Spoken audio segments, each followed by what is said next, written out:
Boa noite, me chamo Simone, moro em Alagoa Grande, na Paraíba. O nome do meu tutor externo é Diogo Matos. A área de concentração é metodologia de ensino e o tema escolhido foi dificuldades de aprendizagem na leitura e na escrita, nas séries iniciais do ensino fundamental. Justificativa. Este trabalho apresenta uma análise das dificuldades de aprendizagem na leitura e na escrita dos alunos em séries iniciais do ensino fundamental. As dificuldades de aprendizagem podem parecer emocionais e é de suma importância buscar ajuda para diagnosticar essas dificuldades, averiguando se essas dificuldades são de fato algum transtorno, preguiça ou falta de interesse.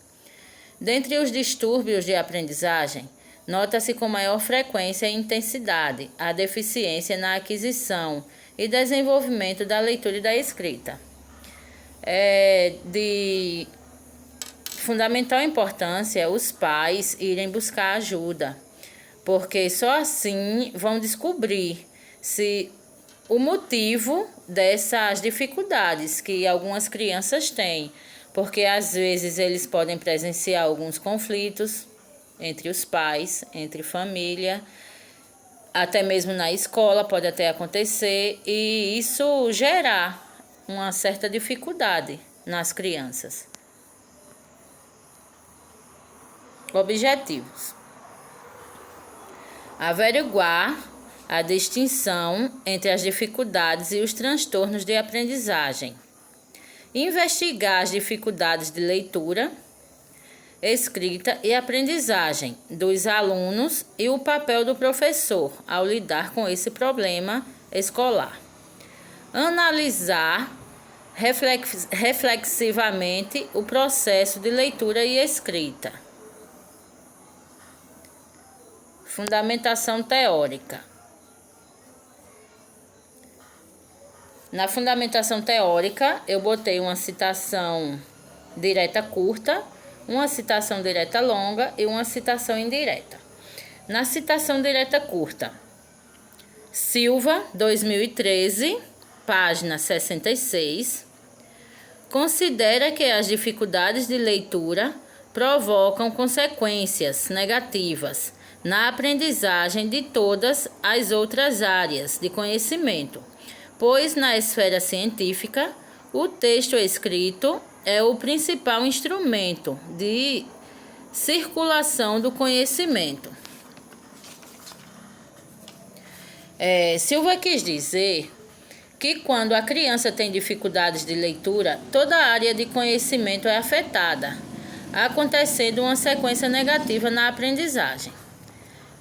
Na citação direta longa, a aprendizagem da escrita não é uma tarefa simples para a criança, já requer um processo complexo de construção em que suas ideias nem sempre coincidem com as dos adultos.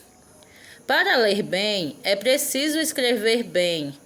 É um exercício constante, requer estímulo, requer conhecer o limite de cada um e imprescindivelmente dar sentido ao que está sendo proposto. A sala de aula é um ambiente de troca, da qual o professor ensina e é ensinado. Teberoski, 1991. Segundo Teberoski, para ler bem, é preciso escrever bem. E a sala de aula é um ambiente onde existe uma troca de conhecimento, onde o professor ensina e é ensinado. Na citação indireta, como afirma Sarah Pine, não existe um único culpado, nenhuma única causa na falta de relacionamento entre o aluno e a aprendizagem, mas podem ser causados por diversos fatores, como, por exemplo, conflitos familiares e escolares, a convivência e a estrutura do aluno. Pine, 1992. Metodologia. No período de 2 semanas, fiz meus estágios, sendo uma semana de observação e uma semana de regências.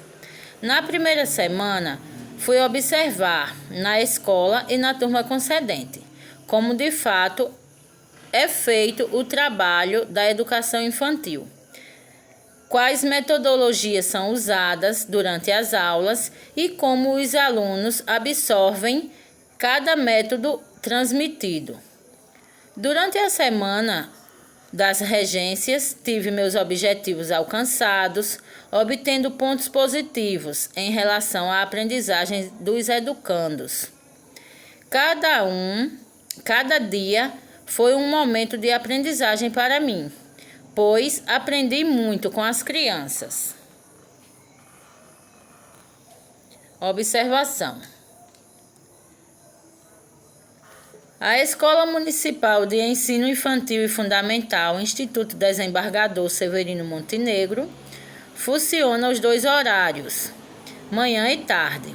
A mesma atende o público de alunos com a faixa etária de 4 a 15 anos de idade. A escola tem 74 funcionários, incluindo professores, diretor, secretários, auxiliares de serviços gerais, cozinheiras, vigilantes, adjuntos, cuidadores, intérpretes, bibliotecário e inspetor. A escola possui uma estrutura boa, onde conta com 18 salas de aula, 20 sanitários, refeitório, cozinha, ginásio de esporte coberto, laboratório de ciência, um auditório para palestra e uma biblioteca. Roteiro de entrevista. Plano de aula. Aqui eu escolhi um plano que eu elaborei e que eu trabalhei em sala de aula. Nesse dia eu trabalhei as disciplinas língua portuguesa e matemática. Trabalhei um conto de fada, Cinderela, trabalhei as vogais e os números. Os objetivos utilizados foram reconhecer o conto de fadas clássico, reconhecer objetos e coisas cujos nomes são iniciadas com as vogais e identificar a quantidade correspondente de cada número. Conteúdos: linguagem oral e escrita, conto de fada, Cinderela, revisão das vogais e números de 1 a 5. Os recursos utilizados foram TV, atividades impressas e lápis coloridos. Sequência didática: reconto da história através de vídeo, pintura do desenho relacionado, revisão das vogais na lousa, exploração dos números e atividades impressas relacionadas. Avaliação. Os alunos foram avaliados através do seu desempenho e do seu desenvolvimento nas atividades realizadas em sala. Vivência do estágio. Realizei minhas regências em uma turma do Pré-2, com 12 alunos, sendo 4 autistas, onde os mesmos têm atendimento no AEE uma vez por semana. A professora regente usa metodologia diferenciada, sempre trabalhando o lúdico, de acordo com a BNCC. A mesma é licenciada em pedagogia e é efetiva há 25 anos, sendo 13 anos na educação infantil. O planejamento é feito de acordo com as orientações pedagógicas, pois a escola não tem projeto político-pedagógico, PPP. O trabalho com as crianças é feito de acordo com o que elas conseguem assimilar. E durante o período de estágio, tive meus objetivos alcançados, obtendo pontos positivos e adquirindo novos conhecimentos na minha vida acadêmica. Aqui são as referências que eu utilizei para fazer o meu trabalho.